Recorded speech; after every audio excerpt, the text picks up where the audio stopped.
إن الحمد لله نحمده ونستعينه ونستغفره ونعوذ بالله من شرور أنفسنا ومن سيئات أعمالنا من يهده الله فلا مضل له ومن يضلله فلا هادي له أشهد أن لا إله إلا الله وحده لا شريك له وأشهد أن محمدًا عبده ورسوله يا أيها الذين آمنوا اتقوا الله حق تقاته ولا تموتن إلا وأنتم مسلمون يا أيها الناس اتقوا ربكم الذي خلقكم من نفس واحدة وخلق منها زوجها وبث منهما رجالا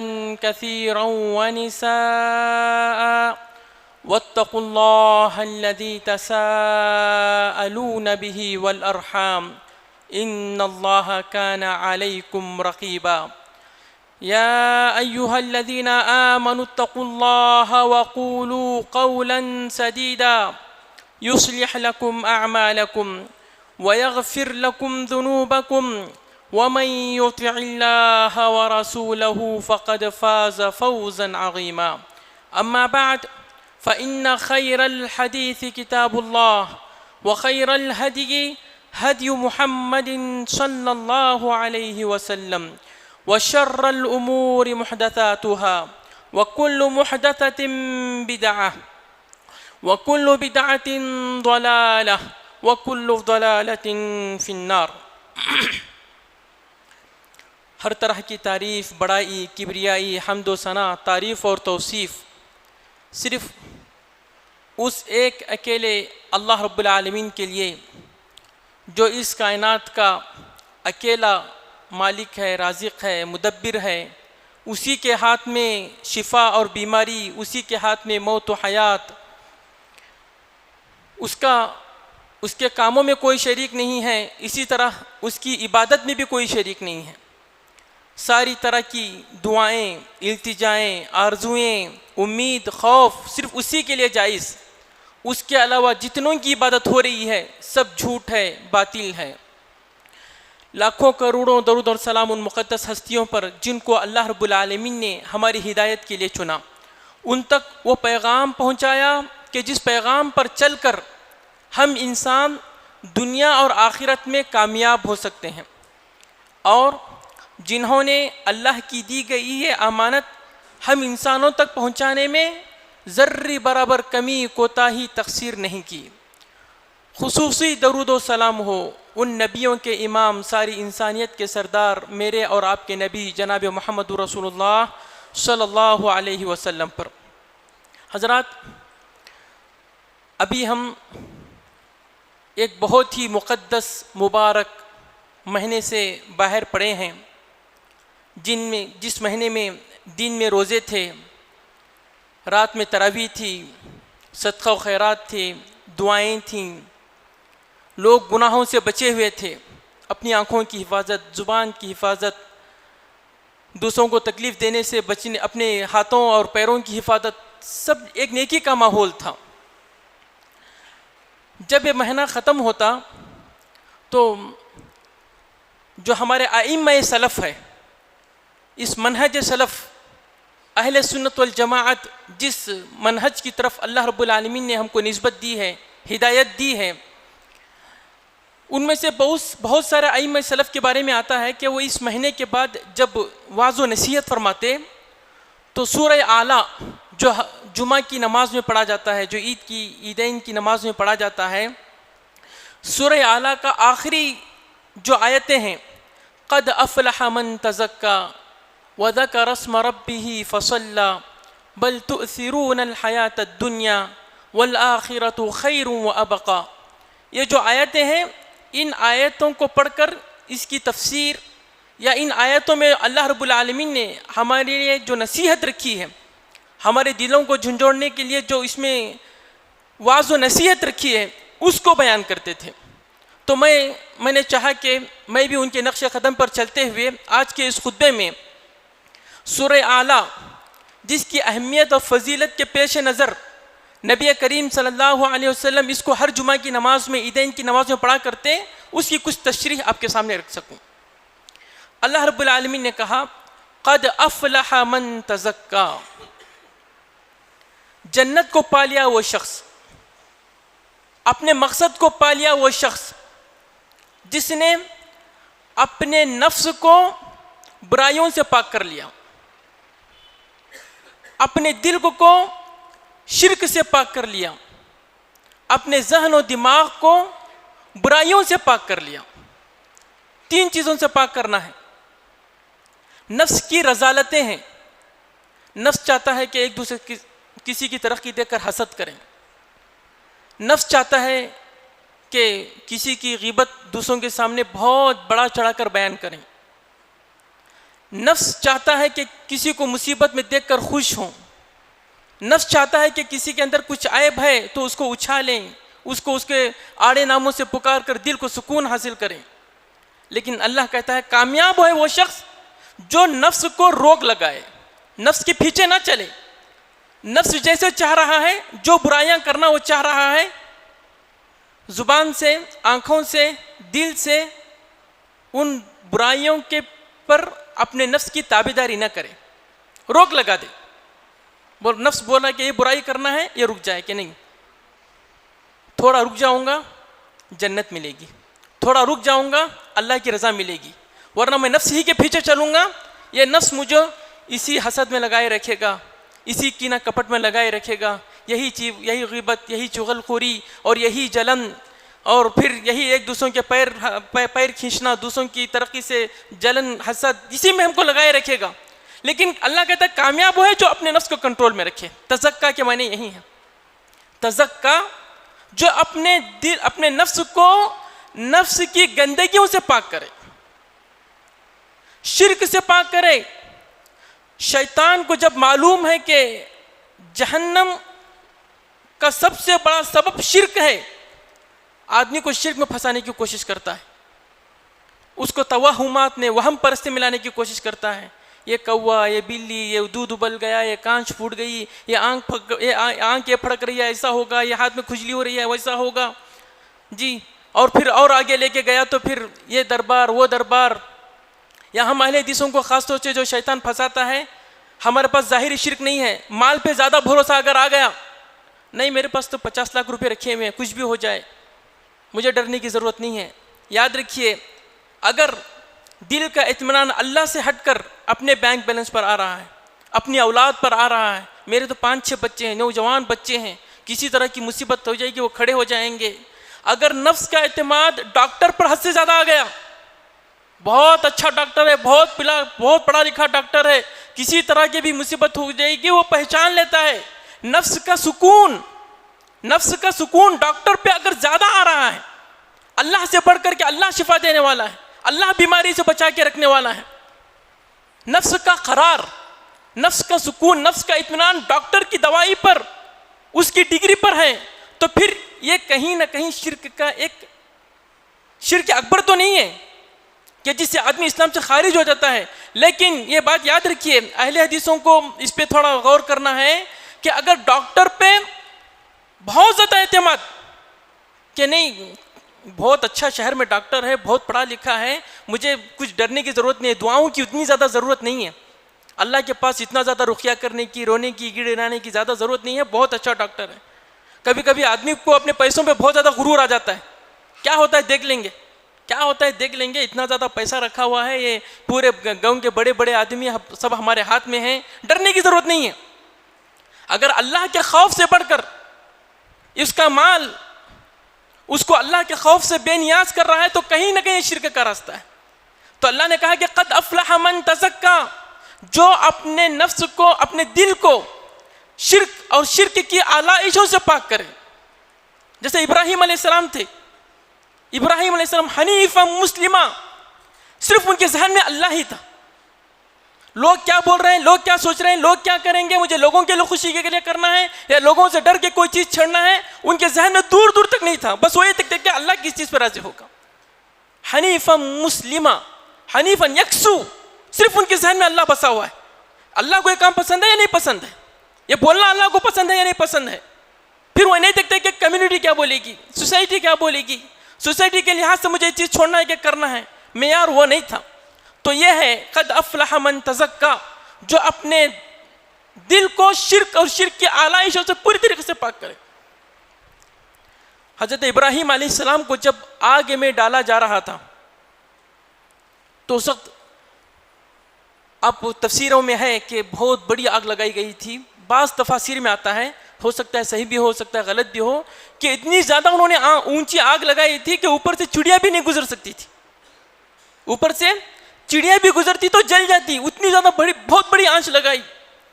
اور انہوں نے ابراہیم علیہ السلام کو پھینکنے کے لیے ایک بہت بڑا منجنیق جس میں بارود وغیرہ پھینکا جاتا ہے, یہاں پہ بارود رکھ کر جیسے میزائل وغیرہ داغا جاتا ہے کہ میزائل رکھے یہاں سے آگ لگائے تو بہت دور جا کے پھینکتا ہے, اس طریقے سے انہوں نے اس زمانے کے لحاظ سے کوئی سسٹم بنایا تھا. اس آگ سے سارے لوگ ڈرے ہوئے تھے, ساری مخلوقات ڈری ہوئی تھی. اس موقع پہ جبرائیل علیہ السلام حضرت ابراہیم السلام کے پاس آئے اور کہا, کیا ابراہیم کچھ مدد کر سکتا ہوں؟ کون آگے پوچھ رہے ہیں؟ جبرائیل, فرشتوں کے سردار, بہت بڑا جسم, پورا ان کا جسم تو زمین و آسمان سے بھر کر 700 سے زیادہ ان کے پر ہیں, اللہ کے پاس بڑا ان کا مقام ہے. جبرائیل آ کے ابراہیم علیہ السلام سے پوچھ رہے ہیں کہ اے ابراہیم تمہاری کچھ مدد کر سکتا ہوں؟ تو ابراہیم علیہ السلام اس موقع پر تو ڈر جانا چاہیے تھا, پوری دنیا ان کی مخالف ہو گئی ہے, پوری دنیا ان کی مخالف ہو گئی ہے, ان کو جلانے کے لیے اتنی خطرناک آگ لگائی گئی ہے. پھر بھی نفس اسباب کی طرف آتا ہے کہ نہیں آتا ہے؟ ایسے خطرناک موقع پر نفس اسباب کی طرف کہ کیسے بچ جاؤں, کوئی راستہ کیسے نکل جائے, اس کی طرف آتا ہے. لیکن ابراہیم علیہ السلام کے دل میں صرف اللہ بسا ہوا تھا. ابراہیم علیہ السلام نے کہا کہ اما انت فلا لا, اے جبرائیل مجھے تمہاری ضرورت نہیں ہے, حسبی اللہ, اللہ میرے لیے کافی, میرا دل اللہ سے لگا ہوا ہے. تم کچھ بھی ہو, تم اتنے بڑے فرشتے ہو, تم فرشتوں کے سردار ہو, اللہ کے پاس تمہارا اتنا بڑا مقام ہے, مجھے تمہاری مدد کی ضرورت نہیں ہے. حسبی اللہ, اللہ میرے لیے کافی ہے. یہ آگ کیا اس طرح کے اور کروڑوں آگ لگا لیں, اللہ جب مجھے بچانے پہ آ جائے تو مجھے آگ کچھ بھی نہیں کر سکتی. تو ہے قد افلح من تزکا, جو اپنے دل کو شرک اور شرک کی آلائشوں سے پاک کر دے. شیطان شرک میں لانے کی بہت کوشش کرتا ہے, اپنے آپ کو سنبھالے رکھے. شیطان خوف میں مبتلا کرتا ہے, ڈر لاتا ہے, ڈر ڈالتا ہے, ایسا ہو جائے گا, ہم کاٹ دیے جائیں گے, ہم جلا دیے جائیں گے, ہماری بہو بیٹیوں کی عزتیں لوٹ لی جائیں گی, ہمارے گھر ہم سے چھین لیے جائیں گے. لوگ بولتے ہیں, مسلمان بھی بولتے پھرتے ہیں. اللہ نے کہا کہ انما ذالکم الشیطان یخوف اولیاء, یہ شیطان ہے جو شیطان کے پیچھے چلنے والوں کے دل میں خوف ڈالتا ہے. لیکن مسلمان ان چیزوں سے گھبراتا نہیں, مسلمان کھڑا رہتا ہے کہ نہیں, اللہ اسلام کا محافظ ہے, اللہ اسلام کا محافظ ہے. پتہ نہیں اسلام کو ختم کرنے کی, مسلمانوں کو ختم کرنے کی کتنی سازشیں رچی گئی ہیں, کتنی قوموں نے رچا ہے, کیا ہے, لیکن وہ سب مٹ گئے. اسلام باقی ہے, باقی رہے گا. اسلام باقی ہے, باقی رہے گا. اسلام مٹنے کے لیے نہیں آیا ہے.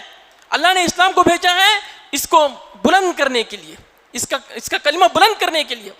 تو نفس کو اس طرح کے وسوسوں سے پاک کرے. اور تیسری چیز جس سے نفس کو پاک کرنا ہے, گناہوں سے. گناہ کے خیالات بہت زیادہ آتے ہیں. ابھی رمضان ختم ہوا کہ نہیں, رمضان میں بہت بچے ہوئے تھے ہم. روزہ ہے, آنکھوں کی حفاظت کرنا ہے, روزہ ہے زبان کی حفاظت کرنا ہے, روزہ ہے مجھے غلط باتیں نہیں سوچنا ہے, روزہ ہے کسی سے مجھے لڑنا جھگڑنا نہیں ہے, روزہ ہے مجھے نمازیں پابندی کے ساتھ پڑھنا ہے, میں روزے سے ہوں, قرآن پڑھنا ہے. لیکن جیسے ہی رمضان ختم ہو گیا, شیطان کا پورا پرزور حملہ, یہ بھی گناہ کر لے, یہ بھی گناہ کر لے, وہ بھی گناہ کر لے, یہ بھی چک لے, وہ بھی چک لے, یہ بھی کر. لیکن کامیاب وہ ہے کہ جیسے لوگ ہم شرک سے بچنے کی کوشش کرتے ہیں, جیسے ہم بدعتی کھانے بچنے سے ہم کوشش کرتے ہیں کہ نہیں یہ فاتحہ کا ہم نہیں کھائیں گے, نہیں یہ ادھر اس چیز کا ہم نہیں کھائیں گے, جیسے ہم ویسے بچنے کی کوشش کرتے ہیں, ویسے ہی ہمیں گناہوں سے بھی بچنے کی کوشش کرنا ہے. خیالات آئیں گے, ضرور آئیں گے. اللہ نے آزمائشی کے لیے پیدا کیا ہے. اللہ نے خود کہا ہے کہ تمہارے نفس میں نے برائیاں رکھی ہیں, جہنم کو لذت والے کاموں سے گھیر دیا ہے. جو گناہ کے کام کرنے میں بڑا مزہ آتا ہے. اللہ خود کہہ رہا ہے. اللہ نے جو ہم سورہ جمعہ کے دن جو سورہ کہف پڑھتے ہیں, سورہ کہف میں آزمائشوں اور فتنوں سے بچنے کا سبق ہے. اس میں اللہ نے کہا انا جعلنا ما علی الارض زینۃ لہا, میں نے دنیا کو بڑی رنگین بنایا ہے. اللہ خود کہہ رہا ہے دنیا میں نے رنگین بنایا ہے. کھیل تماشا یہاں پر مال کی ہرس ہے, عورت کی ہرس ہے, جاہ اور منصب کی ہرس ہے, دوسروں پر ظلم کرنے کے لیے نفس بہت آمادہ ہوتا ہے. لیکن کامیاب وہ ہے جو نفس کو اپنے کنٹرول میں کرے, اس کو اپنے دین کا پابند بنائے. تو 3 چیزوں سے اپنے نفس کی پاکی کرنا ہے. ایک نفس کی رذالت سے, یہ حسد, جلن اور بغض, کینہ, کپٹ, غیبت, چغل خوری, یہ ساری چیزوں سے. اور دوسرا نفس کو پاک کرنا ہے شرک سے. اور تیسری چیز جسے پاک کرنا ہے برائی کے ارادے سے. برائی کا ارادہ آئے گا, برائی سے بچنا ہے, اپنے آپ کو نفس کی تابع نہیں کرنا ہے, نفس کے پیچھے نہیں چلنا ہے. قرآن میں ایک جگہ اللہ نے ایک جگہ کہا یہی الفاظ, قد افلح من زکاہا والشمس وضحاها والقمر اذا تلاها والنہار اذا جلاها واللیل اذا یغشاها. اللہ رب العالمین نے 12 قسم کھائی. اللہ اکبر. ہم کوئی چیز ایک بہت اہم چیز کہنا تو قسم کھا کے کہتے ہیں, کوئی چیز بہت ہی اہمیت کے ساتھ بتلانا ہے قسم کھا کے اس کو کہا جاتا ہے. یہاں پہ وہ بڑا اللہ جس کو قسم کھانے کی ضرورت نہیں ہے. ہم کو سمجھانے کے خاطر اللہ نے 1-2 قسم نہیں 12 قسمیں کھائیں. والشمس وضحاها, سورۃ الشمس میں 12 قسمیں کھانے کے بعد کہا قد افلح من زکاہا, جو اپنے نفس کو اس نفس کو برائیوں سے پاک کر لے, اپنے نفس کو کنٹرول میں رکھے, وہ کامیاب ہے. ورنہ اگر کوئی اس نفس کے پیچھے چلنے لگے, یہ نفس آدمی کو نہ اللہ کا چھوڑتا ہے, نہ خود ماں باپ سے بھی دور کر دیتا ہے, خود بھائی بہن سے بھی دور کر دیتا ہے, خود اپنے نفس کا اس کو دشمن بنا کے چھوڑتا ہے.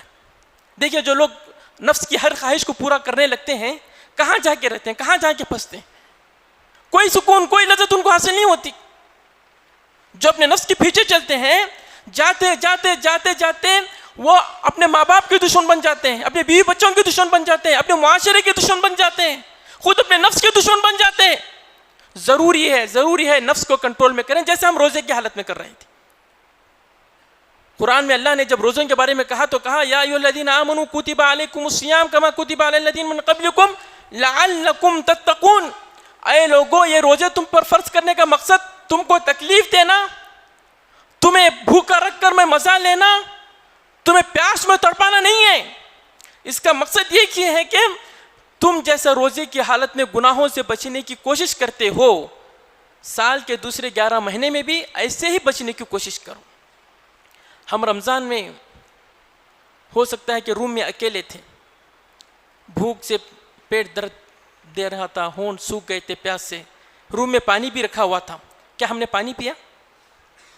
کوئی پانی پیے؟ پانی پینے کا خیال آیا؟ نہیں آیا. نہیں پی رہے تھے کہ نہیں توبہ استغفر اللہ, رمضان ہے, رمضان میں روزے رکھنا فرض ہے, میں کیسے پیوں. حالانکہ اگر ہم تنہائی میں پی لیتے, لوگوں کو معلوم پڑتا کہ میں روزہ توڑ دیا ہے نہیں توڑ دیا ہے, لوگوں کو معلوم پڑتا, لوگوں کو تو معلوم نہیں پڑتا. میں آ کے لوگوں کو کہہ دیتا کہ ہاں میں روزے سے ہوں, لوگ مان بھی لیتے. لیکن ہم رمضان میں روزے کی حالت میں تنہائی میں رہتے ہوئے ہم نے کھانا پینا نہیں کھایا, ہم نے کھانا نہیں کھایا, پانی نہیں پیا. اللہ کہتے کہ یہی کیفیت سال کے دوسرے 11 مہینے میں بھی کر لو. بولنے سے پہلے سوچو کہ یہ بولنا اللہ کی رضا کا ہے, کیا یہ بولنے سے میں شیطان کو راضی کر رہا ہوں, اللہ ناراض ہو جائے گا. کوئی بھی کام کرنے سے پہلے یہ سوچو, یہ کیفیت آ جائے مسلمان کی کہ ہر کام سے پہلے وہ سوچے کہ اس میں اللہ کی رضا ہے کہ اللہ کی نافرمانی ہے. جس اللہ نے مجھ کو پیدا کیا, جس اللہ نے مجھے ماں باپ دیا, جس اللہ نے مجھ کو یہ رزق دیا, جس اللہ نے مجھ کو یہ گھر دیا, یہ کام سے میں اس اللہ کو ناراض تو نہیں کر رہا. مجھے اللہ سے محبت کرنا ہے. وہ اللہ رحمان ہے, رحیم ہے, وہ ودود ہے, وہ شفیق ہے, وہ حنان ہے, وہ منان ہے. مجھے اس کی عبادت کرنا ہے, نہ کہ مجھے اس کی نافرمانی کرنا ہے. اس طرح کی کیفیت آ جانا یہی تقویٰ ہے. اور اگر کسی کے دل میں یہ چیز پیدا ہو گئے تو وہ کامیاب ہو گیا. اگر کسی کے دل میں اس طرح کی کیفیت آ گئی کہ ہر کام کرنے سے پہلے وہ سوچ رہا ہے کہ اللہ کی رضا کا کام ہے کہ اللہ کو ناراض کرنے والا کام ہے, یہی تقویٰ، یہی روزے کا مقصد ہے. اور ہم روزے کے مہینے میں یہ چیزیں کر کے آئے ہیں. روزے کی حالت میں الحمدللہ یہ 5 وقت کی نماز ہم پر مشکل نہیں پڑ رہی تھی. ہم چاہ رہے تھے کہ نہیں مسجد میں آؤں، تھوڑا وقت گزاروں، پہلے آؤں، جماعت سے پہلے آؤں، اور پھر جماعت کے بعد بیٹھوں، تھوڑی دیر قرآن پڑھوں. کر رہے تھے کہ نہیں کر رہے تھے؟ روزہ کروا رہا تھا. روزے میں سب چیزیں آسان تھیں. بس اللہ کہتا ہے کہ بعد کی چیزوں میں یہی چیز اس پہ خیال رکھو. یہی ہے تزکیہ، یہی ہے تقویٰ جو روزے کا اصل مقصد ہے. انشاءاللہ اگر ہم عزم کریں گے تو جیسا رمضان میں ہم کو ساری نمازیں آسان تھیں، وقت پر پڑھنا آسان تھا، جیسے رمضان میں ہمارے پاس وقت تھا کہ ہم اپنا تعلق کلام اللہ سے جوڑیں، قرآن سے جوڑیں، اب بھی مشکل نہیں ہے. بس رمضان میں جو کیفیت تھی وہ کیفیت اب اندر لانا ہے کہ نہیں، جو اللہ رمضان کا تھا وہ اللہ اس مہینے کا بھی ہے. ایسا نہیں کہ نعوذ باللہ خدا بدل گیا، اللہ بدل گیا، ہرگز نہیں. جو رمضان کا رب ہے وہ ابھی بھی اس مہینے کا بھی رب ہے. رمضان میں مرنے کے بعد جس اللہ کے پاس جانا تھا، اس مہینے میں مرنے کے بعد اسی اللہ کے پاس جانا ہے. تو پھر کیوں ہمارے حالات بدلیں، کیوں ہماری کیفیت بدلی، اور کیوں ہمارے نظام بدلا؟ نہیں، اگر ہم رمضان ہی کی طرح سال بھر زندگی گزارتے ہیں تو یہ ہے روزے کا اصل مقصد جو اس آیت میں اللہ کہہ رہا ہے کہ قد افلح من تزکا، کامیاب ہے وہ شخص جو اپنے نفس کو پاک کر لیا. وذکر اسم ربہ، اور وہ اپنے گھر میں، بازار میں، اپنی آفس میں، اپنی دکان میں چلتے پھرتے اڑتے بیٹھتے، خوشی کی حالت میں، غمی کی حالت میں، حاکم ہے، محکوم ہے، ہر حال میں اللہ کو یاد کرتا رہا. وذکر اسم ربہ، میں اللہ کا بندہ ہوں، اللہ نے مجھ کو پیدا کیا ہے، مجھے مرنے کے بعد اللہ کے پاس جانا ہے، میں کیسے اللہ کو راضی کروں؟ وذکر اسم ربہ، اس کی زندگی کا مقصد یہ ٹھہرے کہ مجھے اللہ کو مجھے راضی کرنا ہے. در حقیقت یہی ہے جو اللہ تعالیٰ بندوں سے چاہتا ہے. در حقیقت یہ جو اللہ بندوں سے چاہتا ہے کہ اللہ نے انسانوں کو پیدا کیا اس کی بندگی کے لیے، اس کی عبادت کے لیے. اللہ اسی آیت میں اس کا ذکر کر رہا ہے کہ وذکر اسم ربہ، اس کے ذہن و دماغ پر، اس کے زبان پر، اس کے دل پر اللہ کی محبت چھائی ہوئی ہے. اللہ سے انس، اللہ سے الفت، اللہ سے محبت، اللہ کا قریب ہونا، اللہ کے بارے میں سوچنا، اللہ کا ذکر کرنا، زبان سے، دل سے، ان اعضاء و جوارح سے. یعنی وہ سجدہ کر رہا ہے، رکوع کر رہا ہے، صدقہ و خیرات کر رہا ہے. وذکر اسم ربہ، جو رمضان میں ہماری کیفیت تھی. پورا رمضان ہماری عبادت میں گزرتا تھا. سحری ہو گئی، پھر فجر کی نماز ہو گئی، پھر تھوڑی دیر ذکر اذکار کرتے رہے، پھر دکان میں بھی گئے ہیں تو سبحان اللہ جب موقع مل رہا ہے قرآن پڑھ رہے ہیں. ظہر کی فکر ہو رہی ہے، عصر کی فکر ہو رہی ہے، پھر سحری کی، پھر افطاری کی فکر، خود کی فکر، پھر خود دوسروں کو افطاری دینے کی فکر، گھر کو، اپنے گھر والوں کو اچھی سے اچھی افطاری لے جانے کی فکر. پورا وقت اللہ کی یاد میں گزر رہا تھا. یہی حال بعد میں بھی ہونا چاہیے. وذکر اسم ربہ، آدمی کے ذہن و دماغ پر اللہ کی محبت چڑھ جائے، اللہ سے محبت، اللہ سے راضی کرنے کی فکر. اور ایک ڈر کیا، کہیں اللہ ہم سے ناراض نہ ہو جائے، اللہ ہم سے ناراض نہ ہو جائے. جس اللہ نے ہم کو سب کچھ دیا، جس اللہ نے ہم کو الحمدللہ اچھی صحت دی، ایمان دیا، رسول اکرم صلی اللہ علیہ وسلم کا امتی بنایا، کہیں وہ ناراض نہ ہو جائے.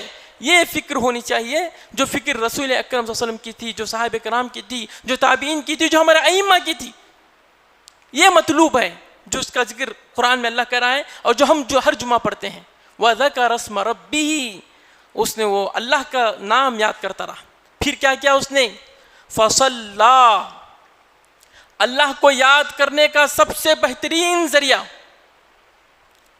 اس دل کو اللہ کی یاد سے آباد رکھنے کا سب سے بہترین ذریعہ یہ نماز جس کو اللہ رب العالمین نے معراج میں رسول کو بلا کر تحفے میں دیا. بہترین شکل کی عبادت. اس نماز میں ذکر و اذکار بھی ہے، تسبیح بھی ہے، اللہ کی تحمید بھی ہے، اللہ کی بڑائی بھی ہے، دعائیں بھی ہیں، اپنی عاجزی کا اظہار بھی ہے. اس نماز میں ہم کھڑے ہوتے ہیں، جنت کی ذکر ہو رہا ہے، جہنم کا ذکر ہو رہا ہے، انبیاء کا ذکر ہو رہا ہے.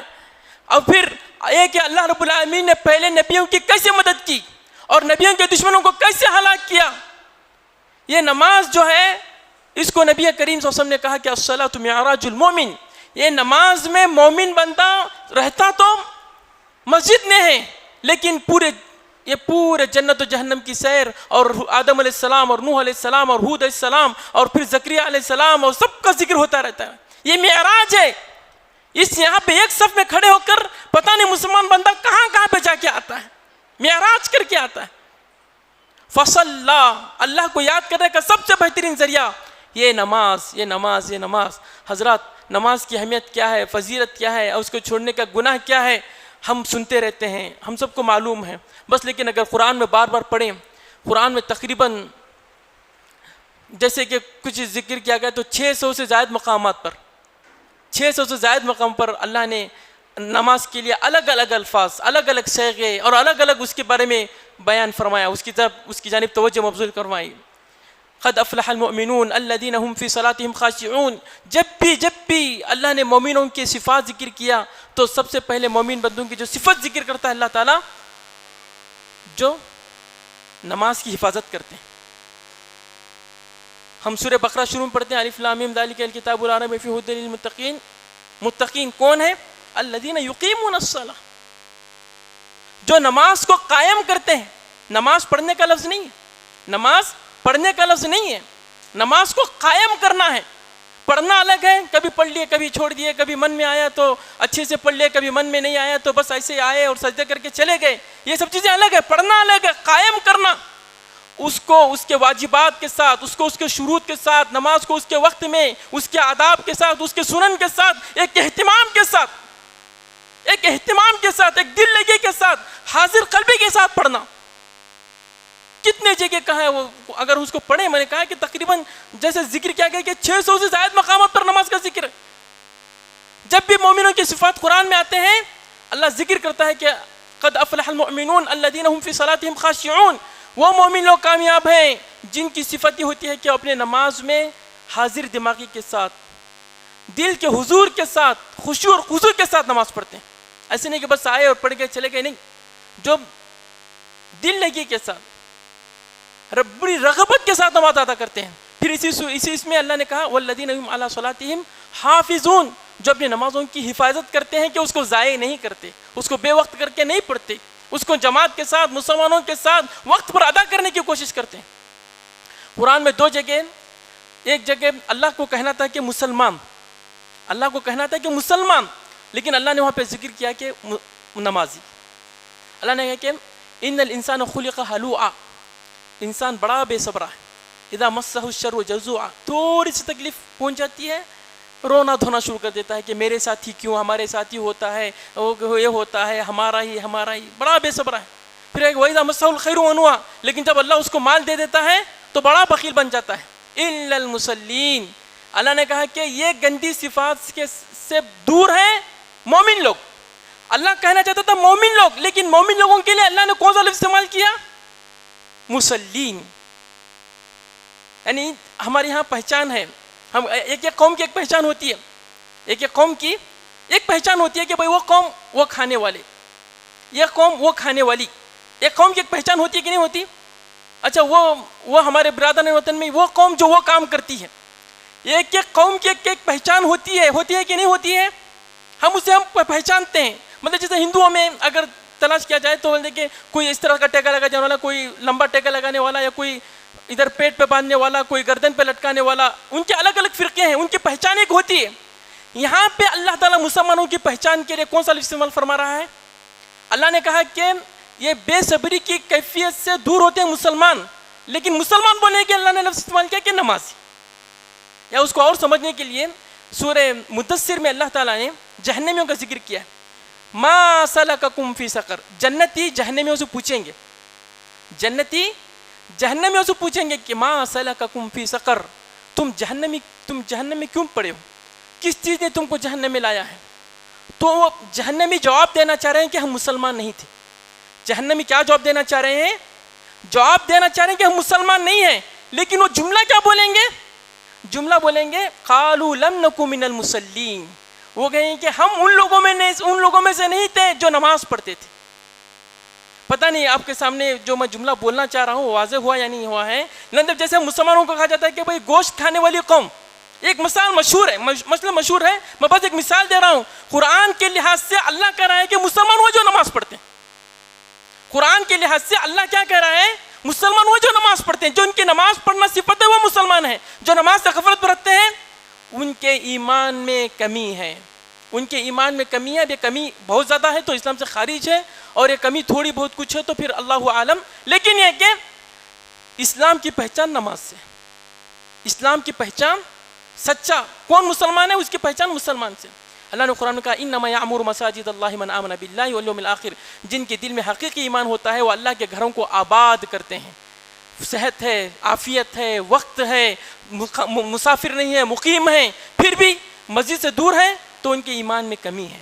ان کے ایمان کی کمی کی نشانی ہے, ان کے پکے مومن نہ ہونے کی نشانی ہے. لیکن اگر آتے ہیں, دھوپ ہے, سردی ہے, کچھ بھی ہے, یہاں پہ حاضر ہوتے ہیں, وہ ان کے ایمان کی دلیل ہے, وہ ان کے ایمان کی دلیل ہے. خلاصہ یہی ہے. یہ کچھ باتیں میں کہنا چاہتا تھا.